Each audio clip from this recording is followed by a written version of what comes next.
you beautiful peeps out in YouTube land. I hope you're having a wonderful day today. Today, we're going to fix round steak. Now, this is the first time I've ever fixed it because I was told all my life that's the toughest meat there is. So what we did is we brined this overnight, and Phyllis is going to tell you what's in the brine. We didn't exactly measure the water, but it was between a half gallon and a gallon. Well, those are like 3-quart cooking pots. Yeah. And it's filled a little over halfway.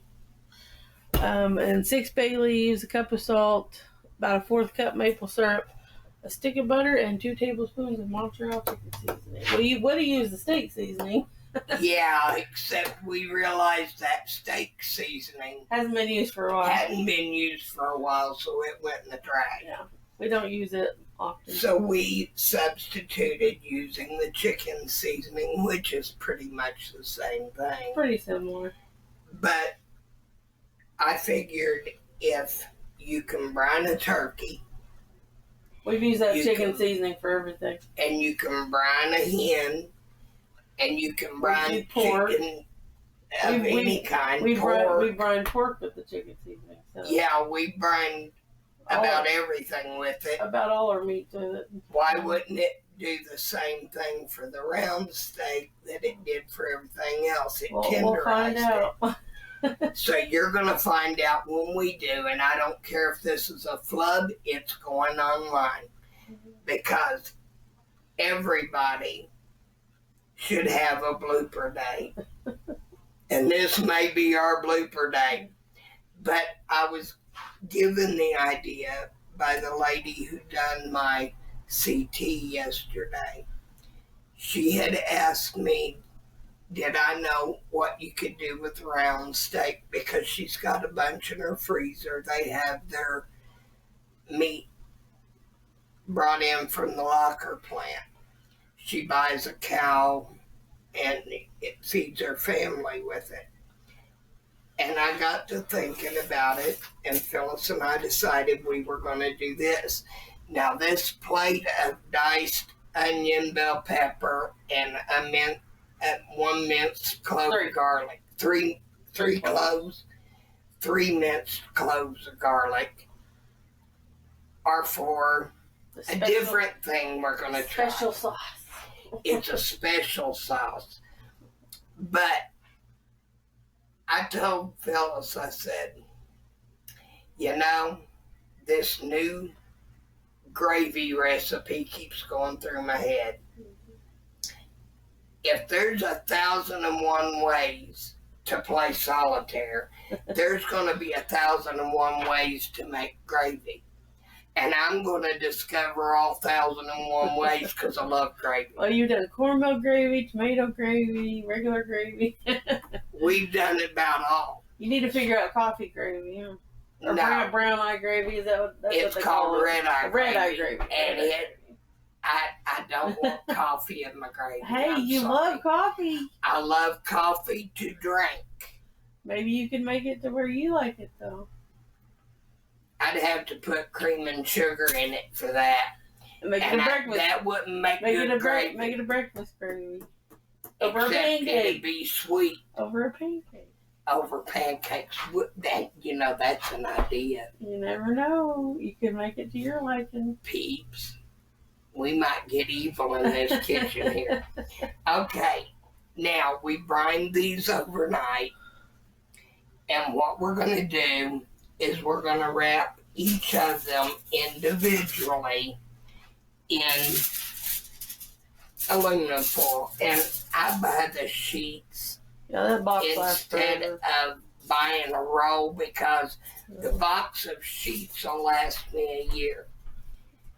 Whereas you're constantly replacing the rolls. There's 500 sheets 500 of them per box, and I get them. The box is falling apart, but see how big that stack still is? And I get these at Sam's Club, and they're under $20. Yeah, it's like $7. And you spend I think it's under $10 for this box. It is, and the this thing thing of lasts it is, to forever. replace the rolls, you're spending $100 a year, That box lasts and I forever. get by with 10. Yeah, So, and you don't have to worry about cutting them and getting them uneven. Like exactly. that box lasts forever. Now, what you're going to do is you're going to take each of the sides and seal them, and then do the ends the same way, which most of you already know this, but I try to explain what I'm doing in case there's a young person out there who And she's got to remind herself. Yeah, and I got to remind myself I'm getting old. In case there's a young person out there that wants to learn how to cook and they've never been taught. I don't have somebody to teach them. Yeah, I mean, there's a lot of instances where a child wants to learn how to cook and they don't have the opportunity because maybe their parents work, both of them, and they have food brought in from all of the bad places like McDonald's. I'm sorry, President Trump. I'm 100% against McDonald's. I've not found one thing that they fix that I like, not even their fries. Not anymore. But kids, they've got such a great imagination. And I know one little 4-year-old girl, well, 5 now, I think, who had to have open heart surgery to repair a hole in her heart, I think was what it was. But that child is constantly in the kitchen, and she's a beautiful child, and she loves to make food. So stuff like this, you never know. And if a child is interested in learning to cook, please don't discourage them, help them. And that's what I like to do. I love to help. I'm big on helping. But I pray that all of y'all out there get something from these cooking videos. My love for God, the way that you can use your sense of smell to create the best food there is. Because if it smells good, it's going to taste good. That's the premise I go on. My mama taught me how to make homemade biscuits when I was only 10 years old. And she told me one time before she died, she said, I taught you how to make biscuits, yet yours tastes better than mine ever did. And it's just a difference in how much seasoning you put in it. That's a big one. All that, and this is going to take an extra sheet. Mm-hmm. Yeah, we're going to have to put another sheet on top of this one, I'm afraid. But like I said, I've never fixed round steaks, so we're just praying it turns out. She's never fixed it either. And it's one of the cheaper steaks, and it's because of how hard it is to fix. That's how high steak is, yeah. Even buying 4 of these, it's very expensive. But you gotta eat, and food costs quite a bit. They're big steaks, though. So. They are. They should. One steak should be enough to feed a big man. If it tastes good. Fingers crossed. And I'm praying hard. Fingers crossed. Say any of y'all out there who pray for this. Well, this is going on pre-taped, so afterwards, if this is a Flop. bad idea, if it's a flop, like she said, Tammy will tell me. Tammy will tell us, and pray for us that we get it right the next time. Yeah, these are going to have to be rolled from corner instead of from side. They are big. And I'm not one who's big on steak. I like hamburger as long as I can cover up the taste of the meat. Okay, now we're going to put these into a preheated oven at 375. It should only take about an hour. We'll know when they get done. Because I do not serve pink meat. If it's not fully done, it doesn't go on my table. So sorry for all y'all that. Yeah, any of y'all that like it Raw. undone, if the cow still balls. We're gonna offend some people because we're gonna have it well done. Yeah, you're gonna get offended because I don't do anything half. It ain't half done, it's all the way. Ours has got to be fully done. In a minute. Okay, we're melting down 1 stick of butter on low heat so as not to scorch the butter. Me, when I make hot dogs, I make them black, don't I, Phyllis? I like my hot dogs burnt. They taste better. I can't get Conn's hot dogs here. You didn't get the bologna anymore. You can't even, yeah, like she said, you can't even get Conn's bologna here. And it used to. Like the salad. Conn's is the best meat you can get as far as the hot dogs and lunch meat. Conn's is the best. They could be nice and sponsor me and send me a bunch of meat. I would not turn it away. But we're going to put this Duke's mixture down into it and let it saute on low. And instead of using lard, which is what I was taught to use making gravy, we're even going to make the gravy using a stick of butter. Because I found out by experimenting that butter makes better gravy than lard. It's got more flavor. But we're going to let this saute and keep stirring it, and we'll be back with you shortly. Okay, peeps, we're back. Now we drained the butter into a cast iron skillet from where we sauteed our veggies. And we added a half stick of butter to that. And what we're going to do is we're going to make some gravy. And this stuff smells so good. But what you just get it hot like you do with regular gravy. And I like plenty of butter flavor when I do the gravy and butter. That's why I'm using what was in that, which is equivalent to a stick, and I added a half a stick to it. And while she's making powdered milk, I'm going to be getting the flour into the butter.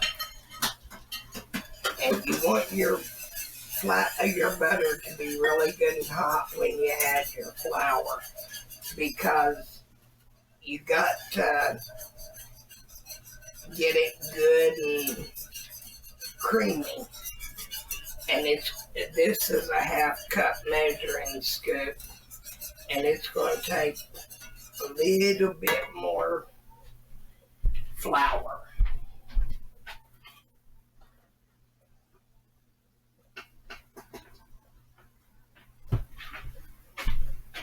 But from the smell of this, peeps, this is going to be some good gravy.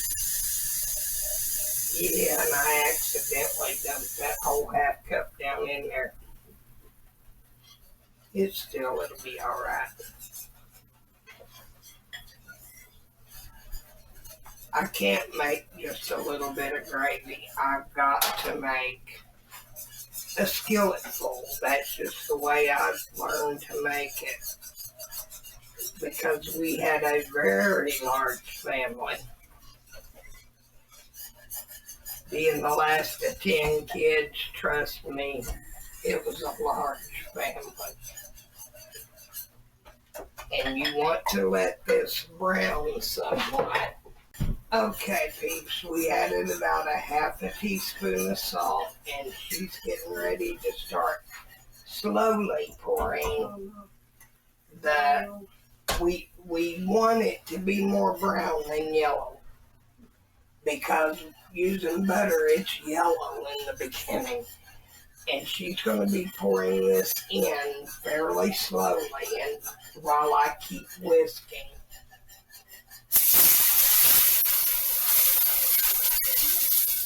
A little more, about half of it.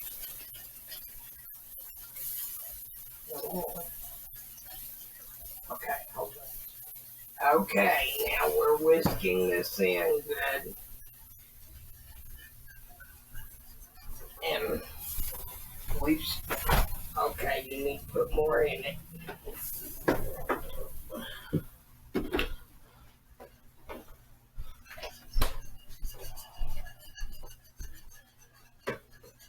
Okay.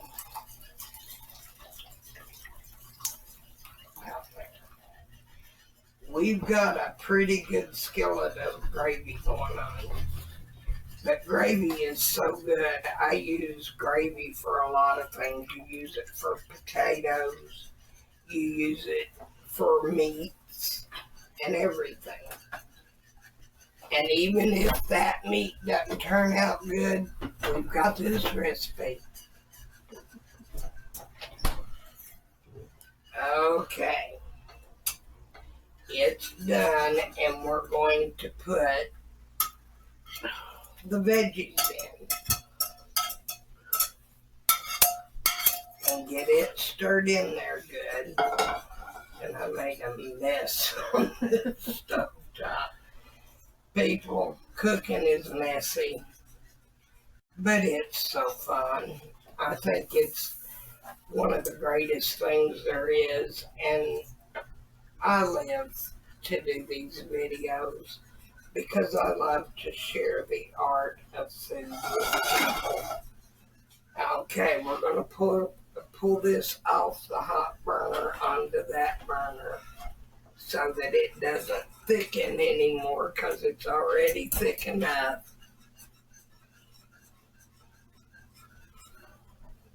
And having 2 people in the kitchen helps. If you're going to be doing the gravy by yourself, you're going to want to use a bowl that has a spout on it for when you're pouring your milk in. I can't lift anything heavy, and at the moment I'm having to wear my back brace because of my ribs. They're hurting pretty bad. I've done some damage to them about 3 weeks ago, and they've hurt ever since. But this is what your gravy is going to look like.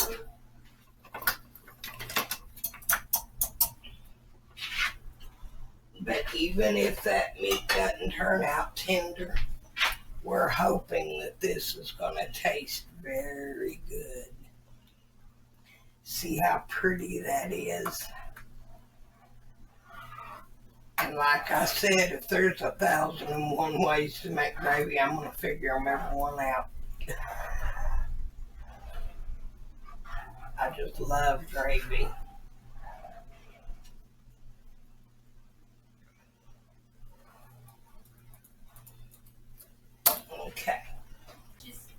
Okay, peeps, we're back. Now, these steaks are very nice and pretty and almost done. What we're going to do is we're going to take them out now that they've been in the oven for an hour and a half. And we're going to sear both sides of it. And I had my grease on it hot. Had to turn down my burner. But we're going to brown each side of it. And here's for praying that it's going to be tender. Okay, here's one. Yeah, we're going to let the taste tester do that one. And we will be back with you in just a few moments. Okay, our royal taste tester is here, peeps. This is round steak and a new kind of gravy. And it smells good. It does smell awesome. Mm-hmm. Mm-hmm. Really good gravy. Mm-hmm. I love the gravy. I tasted it. Okay, and this is? That is round steak. Now they say that you cannot make it tender, and I'm trying. Mm-hmm. Okay, it is now tender. we brined that in order to make it tender. It does make it more tender than if you just fried it. We baked it and then we seared it. So there you have it. It turned out good. It's easy to cut. See, it's easy to cut. So for my friend in the CT department, this is the way to go. If you don't like much salt, just back off on the salt a little bit. But I like mine to have a good salty taste. So there you have it, and we'll see you again next week.